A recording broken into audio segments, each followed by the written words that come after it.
ಶ್ರೀ ಗಣಪತಿ ಶಾರದಾ ಗುರುಭ್ಯೋ ನಮಃ. ನಾರಾಯಣಂ ನಮಸ್ಕೃತ್ಯ ನರಂಚೈವ ನರೋತ್ತಮಂ ದೇವೀಂ ಸರಸ್ವತೀಂಚೈವ ತಥೋ ಜಯಮುದೀರಯೇ. ಶ್ರೋತೃಗಳಿಗೆ ಶ್ರೀಮನ್ ಮಹಾಭಾರತದ ಆದಿಪರ್ವದಲ್ಲಿ ಜರತ್ಕಾರವು ಪಿತೃದೇವತೆಗಳ ಅನುರೋಧದಂತೆ ವಿವಾಹವಾಗಲು ಒಪ್ಪಿದುದು ಎಂಬ 13ನೆಯ ಅಧ್ಯಾಯಕ್ಕೆ ಸ್ವಾಗತ. ಶೌನಕರು ಸೌತಿಗಳನ್ನು ಪ್ರಶ್ನಿಸುತ್ತಾರೆ. ಕಿಮರ್ಥಂ ರಾಜಶಾರ್ದೂಲ ಸರಾಜ ಜನಮೇಜಯ ಸರ್ಪಸತ್ರೇಣ ಸರ್ಪಾಣಾಂ ಗತವಂತಂ ತದ್ವದಸ್ವಮೇ. ಮಹರ್ಷಿ, ರಾಜ ಜನಮೇಜಯನು ಯಾವ ಕಾರಣದಿಂದಾಗಿ ಸರ್ಪಯಾಗದ ಮೂಲಕ ಸರ್ಪಕೋಟಿಯನ್ನು ವಿನಾಶಗೊಳಿಸಲು ನಿಶ್ಚಯಿಸಿದನು? ಈ ವಿಷಯವನ್ನು ನಮಗೆ ಸವಿಸ್ತಾರವಾಗಿ ಹೇಳುವವನಾಗು. ದ್ವಿಜಶ್ರೇಷ್ಠನಾದ ಆಸ್ತಿಕನು ಸರ್ಪಯಾಗವನ್ನು ತಡೆಯಲು ಕಾರಣವೇನು? ಸರ್ಪಯಾಗವನ್ನು ಮಾಡಿದ ಜನಮೇಜಯನ ತಂದೆಯು ಯಾರು? ಮತ್ತು ಸರ್ಪಯಾಗವನ್ನು ನಿಲ್ಲಿಸಿದ ವಿಪ್ರಶ್ರೇಷ್ಠನ ಕುಲಗೋತ್ರಗಳೇನು? ಎಲ್ಲವನ್ನು ವಿಶದವಾಗಿ ಹೇಳು.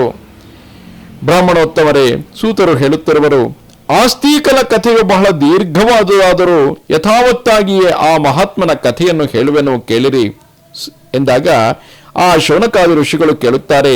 ಸೂತಿಯೇ, ನಾನು ಮನೋಹರವಾದ ಪುರಾಣ ಮಹರ್ಷಿಯಾದ ಯಶೋವಂತನಾದ ಬ್ರಾಹ್ಮಣನಾದ ಆಸ್ತಿಕನ ಕಥೆಯನ್ನು ಕೇಳಲು ಹೆಚ್ಚಿನ ಆಸಕ್ತಿಯುಳ್ಳವನಾಗಿದ್ದೇನೆ. ಆಗ ಸೌತಿಗಳು ಹೇಳುತ್ತಾರೆ, ನೈಮಿಷಾರಣ್ಯದಲ್ಲಿ ಕೃಷ್ಣದ್ವೈಪಾಯನರು ಹೇಳಿದ ಇತಿಹಾಸವನ್ನು ಪುರಾಣವೆಂದೇ ಹೇಳುತ್ತಾರೆ. ಮೊಟ್ಟ ಮೊದಲು ಈ ಕಥೆಯು ನೈಮಿಷಾರಣ್ಯದ ಋಷಿಗಳ ಆಶಯದಂತೆ ನನ್ನ ತಂದೆಯಾದ, ಅಂದರೆ ಆ ಉಗ್ರಶ್ರವ ಋಷಿಗಳ ಸೂತಮುನಿಗಳ ತಂದೆಯಾದಂತಹ ವ್ಯಾಸ ಶಿಷ್ಯರಾದ ಮೇಧಾವಿಗಳಾದ ಲೋಮಹರ್ಷಣರಿಂದ ಹೇಳಲ್ಪಟ್ಟಿತು. ನಾನೂ ಸಹ ಆಗ ಅಲ್ಲಿಯೇ ಇದ್ದು ನಮ್ಮ ತಂದೆಯು ಆಗ ಹೇಳಿದ ಕಥೆಯನ್ನು ಸಂಪೂರ್ಣವಾಗಿ ಕೇಳಿದ್ದೆನು. ಶೌನಕರೇ, ನೀವೀಗ ಅದೇ ಕಥೆಯನ್ನು ಕೇಳಲು ಉತ್ಸುಕರಾಗಿರುವುದರಿಂದ ನಾನು ಹೇಗೆ ಕೇಳಿದ್ದೆನೋ ಹಾಗೆಯೇ ಅದನ್ನು ನಿಮಗೂ ಹೇಳುವೆನು. ಸಕಲ ಪಾಪಹರವಾದ ಈ ಕಥೆಯನ್ನು ನೀವು ಸಹ ಏಕಾಗ್ರತೆಯಿಂದ ಕೇಳುವವರಾಗಿರಿ. ಆಸ್ತಿಕನ ತಂದೆಯು ಪ್ರಜಾಪತಿಗೆ ಸಮವಾದ ಪ್ರಭಾವವುಳ್ಳವನು, ಬ್ರಹ್ಮಚಾರಿ, ನಿಯತವಾದ ಆಹಾರವುಳ್ಳವನಾಗಿದ್ದನು. ಯಾವಾಗಲೂ ಉಗ್ರವಾದ ತಪಸ್ಸಿನಲ್ಲಿಯೇ ನಿರತನಾಗಿರುತ್ತಿದ್ದನು. ಅವನ ಹೆಸರು ಜರತ್ಕಾರು. ಅವನು ಊರ್ಧ್ವರೇತಸ್ಕನು, ಮಹಾತಪಸ್ವಿಯು.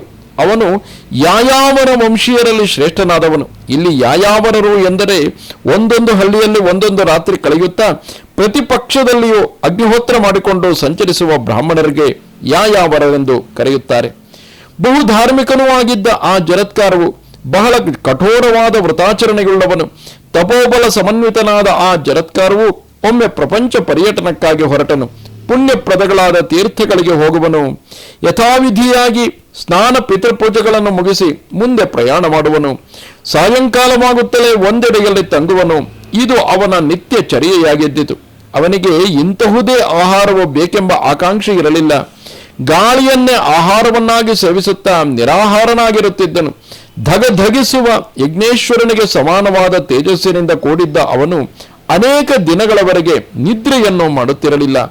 ಸಾಕ್ಷಾತ್ ಯಜ್ಞೇಶ್ವರನಂತೆ ಜಾಜ್ವಲ್ಯಮಾನವಾದ ತೇಜಸ್ಸಿನಿಂದ ಕೂಡಿದ್ದ ಜರತ್ಕಾರವು ಪೃಥ್ವಿಯಲ್ಲಿ ಸುತ್ತಾಡುತ್ತಿದ್ದಾಗ ಒಂದು ಹಳ್ಳದಲ್ಲಿ ತನ್ನ ಪಿತೃಗಳು ತಲೆಕೆಳಗಾಗಿ ನೇತಾಡುತ್ತಿರುವುದನ್ನು ಕಂಡನು. ಅವರನ್ನು ನೋಡುತ್ತಲೇ ಜರತ್ಕಾರವು ಅವರನ್ನು ಪ್ರಶ್ನಿಸುತ್ತಾನೆ, ನೀವು ಯಾರು? ಈ ಹಳ್ಳದಲ್ಲೇಕೆ ತಲೆಕೆಳಗಾಗಿ ತೂಗಾಡುತ್ತಿದ್ದೀರಿ? ನೀವು ಅವಲಂಬಿಸಿರುವ ವೀರನ ಸ್ತಂಭವನ್ನು ಕೂಡ ಇಲ್ಲಿರುವ ಇಲಿಯು ಕಚ್ಚಿ ಅದೂ ಸಹ ಕೆಲವು ದಿನಗಳಲ್ಲಿಯೇ ಬಿದ್ದು ಹೋಗಬಹುದು. ಅನಂತರ ನಿಮ್ಮ ಪಾಡೇನು? ಆಗ ಆ ಪಿತೃಗಳು ಹೇಳುತ್ತಾರೆ, ಅಯ್ಯ, ನಾವು ಯಾಯಾವರ ವಂಶೀಯರು, ಅಂದರೆ ಯಾವ ವಂಶಕ್ಕೆ ಜರತ್ಕಾರವು ಸೇರಿದ್ದನೋ ಅದೇ ವಂಶೀಯರು. ನಮ್ಮ ವಂಶವು ನಶಿಸಿ ಹೋಗುತ್ತಿರುವ ಕಾರಣದಿಂದಾಗಿ ನಾವು ಅಧಃಪತಿತರಾಗುತ್ತಿದ್ದೇವೆ. ನಮ್ಮ ವಂಶದಲ್ಲಿ ಜರತ್ಕಾರವೆಂಬ ಒಬ್ಬನೇ ಒಬ್ಬ ತಪೋನಿಷ್ಠನಿದ್ದಾನೆ. ಅಲ್ಪಭಾಗ್ಯರಲ್ಲಿ ಅಲ್ಪಭಾಗ್ಯರಾದ ನಮ್ಮ ವಂಶದಲ್ಲಿ ಆ ಮಂದ ಭಾಗ್ಯನು ಹುಟ್ಟಿದ್ದಾನೆ. ಅವನು ಯಾವಾಗಲೂ ತಪಶ್ಚರಣೆಯಲ್ಲಿಯೇ ನಿರತನಾಗಿ ಬಿಟ್ಟಿದ್ದಾನೆ. ಅವನಿಗೆ ಪುತ್ರರನ್ನು ಪಡೆಯುವ ಇಚ್ಛೆಯೂ ಇಲ್ಲ, ಅದಕ್ಕಾಗಿ ಮದುವೆಯಾಗುವ ಆಕಾಂಕ್ಷೆಯೂ ಇಲ್ಲ. ನಮ್ಮ ಸಂತಾನವು ಕ್ಷಯಿಸುತ್ತಿರುವ ಕಾರಣದಿಂದಾಗಿ ನಾವು ಈ ಹಳ್ಳದಲ್ಲಿ ವೀರನ ಸ್ತಂಭವನ್ನು ಆಶ್ರಯಿಸಿ ತೂಗಾಡುತ್ತಿದ್ದೇವೆ. ನಮ್ಮ ವಂಶೋದ್ಧಾರಕನಿದ್ದರೂ ನಾವು ದುಷ್ಕರ್ಮಗಳನ್ನು ಮಾಡಿದವರಂತೆ ಅನಾಥರಾಗಿದ್ದೇವೆ.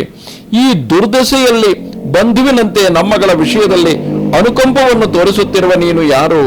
ಯಾವ ಕಾರಣದಿಂದಾಗಿ ಬಹಳ ದುಃಖಿತರಾಗಿರುವ ನಮ್ಮನ್ನು ಸಂತೈಸಲು ಬಂದಿರುವೆ?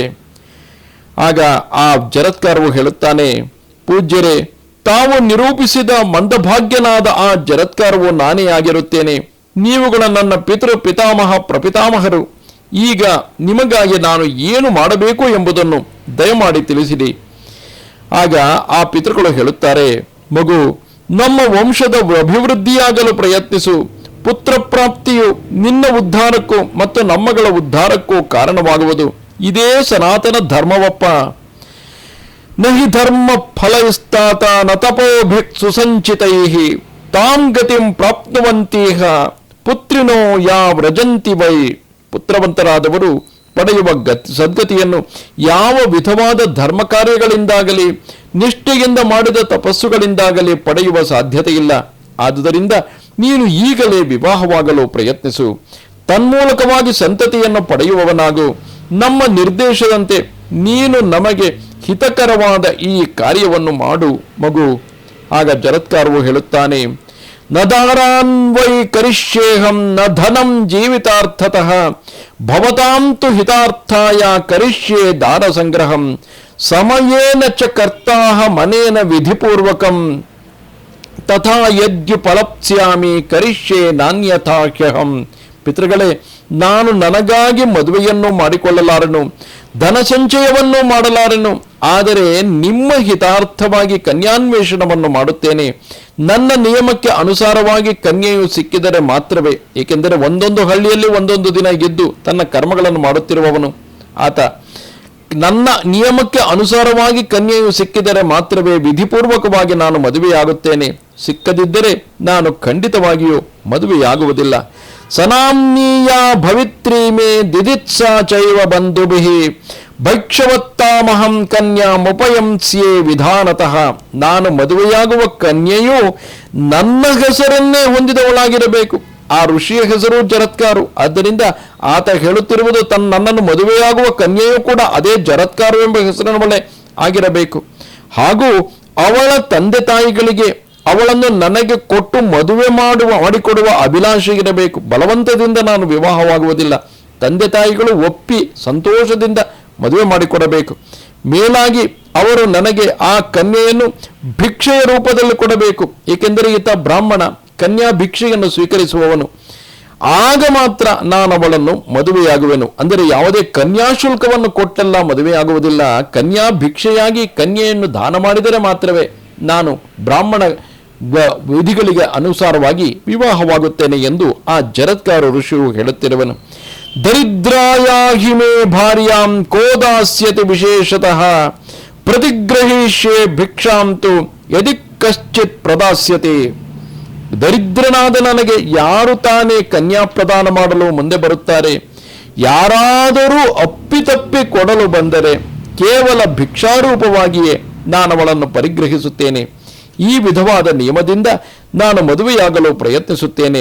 ಒಂದು ವೇಳೆ ನನ್ನ ಹೆಸರಿನ ಕನ್ಯೆಯೇ ಸಿಕ್ಕಿ ದರಿದ್ರನಾದ ನನಗೆ ಕನ್ಯೆಯ ಮಾತಾಪಿತಗಳು ಭಿಕ್ಷಾರೂಪದಲ್ಲಿ ಸ್ವಸಂತೋಷದಿಂದ ಕನ್ಯೆಯನ್ನು ಕೊಟ್ಟು ನಾನವಳನ್ನು ಮದುವೆಯಾಗಿ ನೀವು ಆಶಿಸಿರುವಂತೆ ನಿಮ್ಮ ಉದ್ಧಾರಕ್ಕಾಗಿ ಅವಳಿಂದೇನಾದರೂ ಪ್ರಾಣಿಯೊಂದು ಅಂದರೆ ಸಂತಾನವೂ ಹುಟ್ಟುವುದಾದರೆ ಆಗಲಾದರೂ ನೀವು ಶಾಶ್ವತವಾದ ಸದ್ಗತಿಯನ್ನು ಹೊಂದಿ ಸಂತೋಷದಿಂದ ಇರಬಹುದು ಎಂದು ಜರತ್ಕಾರವು ತನ್ನ ಪಿತೃಗಳನ್ನು ಕುರಿತು ಹೇಳುವಲ್ಲಿಗೆ ಮಹಾಭಾರತದ ಆದಿಪರ್ವದ 13ನೇ ಅಧ್ಯಾಯವು ಮುಗಿಯಿತು. ನಮಸ್ತೆ ಶಾರದೆ ದೇವಿ ಕಾಶ್ಮೀರ ಪುರವಾಸಿನಿ ತ್ವಾಮಹಂ ಪ್ರಾರ್ಥಯೇ ನಿತ್ಯಂ ವಿದ್ಯಾದಾನಂಚ ದೇಹಿಮೆ. ನಮಸ್ಕಾರ.